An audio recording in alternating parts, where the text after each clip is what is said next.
Yung mga chong, isang mabilis lang para sa PBA updates. Phoenix kontra Blackwater. Parehong tamang bawi ang dalawa. Kaya sugod ng sugod para makapondo na. 14-5 ang pauna ng bossing na binawasan din naman agad ng gasolina. Si Kai Balungay nabigyan ng maganda kaya alam mo na. Si Ken Taffin nakisali na rin. At si Richie Rivero ginulat ang mundo kahit ang konti ng tao. Yung mahirap na salpak pinagmukhang madali. Si David naman tamang nood lang muna habang nagpapagaling. Lamang sila ng dalawa 22-20. Pabango. Sa ikalawang kanto nagparamdam ang dating pintura. Ang dayo ng bossing walang katapatan at alam niya yan. Alaw sa oblo si Johnson kaya alam niya na ang gagawin pagka ganon. Tira ng tira. Pero si Jason Perkins na nagmamala import ang gitna at ilalim kinakayod. Papunta sa strong side niya mahirap talaga pigilan tong wakali niya. Pero ang bossing mas llamado si RK at Cedric Bearfield nagkokombo. Timeout ang kalaban paano sa bandang Gedli nakapuntos ng 3. Ang import ng Phoenix pinipilit magbawi. Paano na pag-iiwanan na siya ni Barkley. Kaya kailangan na ring humapit itong isa pang kaliwete. Bago matapos ang first half lamang ang bossing pero nakahirit ng maganda-ganda ang Fuel Masters. After ng depensa tumakbo sabay dumali ng pinaupong Mamu. Lamang na ng isang Phoenix 54-53. Sa ikatlong kanto kumukota na si Kentrell. Dinalihan ng depensa ng basic step back 3 pero malupit din ang nilalaro ni Jason Perkins. Binabarag din ito si Barkley sa oblo. Kahit sa mahirap na tira walang magawa ang bantay na dayo. Hindi tumalabang goma-goma ni Richie pero dehado naman ang bossing. Matumal sa quarter na to ang produksyon ni Bearfield. Lamang ang Fuel Masters 78-72. Sa uling kanto kotang-kota na si Kentrell Barkley. Pumalo na to ng 30 kakakaliwa. Kaso doble numero na hahabulin nila dahil nagtaas na ng lamang ang gasolina. Si Gian Mamuyak mukhang nahihiyang na. Naging panaka-naka ang opensa ng Blackwater habang si Johnson bumibasic lang. Yung pasiko-sikong jumper niya kanina pa natalab. Si Barkley meron ng 31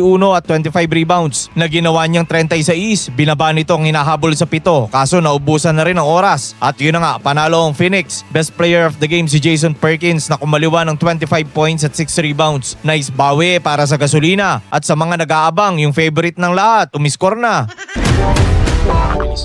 TNT kontra Converge. Lumapag na ang lumang bagong dayo ng Converge, si Jamal Franklin. Matulis ang shooting ng Internet Boys. Si Mikey Williams nagpapatama. Mukhang inspirado umiskor to ngayon kalaban ng dating koponan. Pero sinasagot naman niya ng kanyang kapalitan. Si Jordan Heading agresibo din kalaban ng Converge. Tipong yung ginagawa ni Mikey kaya niya din. Si Jamal hindi pa rin nagbabago ang shooting at di pa man din nagtatagal nag-exhibition na. Dumali sa 3 ng paisang paa. Pero yung tinambak ng Converge unti-unti nang nalulusaw. Si Ray ng Batak biglang humataw. Sa paubos na shot clock sa 4 bumitaw. Pero mabilis din namang nakakambyo ang Fiber Xers. Marami-rami na ginagawa ni Balti. At pagpasok ni Mang Juan gumamit agad ng malupit na wakali. Lamang ang Converge 33-25. Sa ikalawang kanto tamang habol ng tropa at tira sa malayong gamit nila. Si Heading namumuro na. Biglang naging palitan na ng lamang. Si Mang Frank namimingwit sa oblo. Napasabit ang kapwa niya dayo. Pero mas magkakompetensya sila Heading at Mikey. Kanina pa tong dalawa nagpapalitan. Si Jordan Heading panay ang kaliwa sa 3. Si Mikey Williams asintado din sa malayo. At yung mga galawan niya noong siya katropa pa ngayon nakikita uli. Yung mga pasugod sabay angat palayo. Biglang naging dikitan. 54-51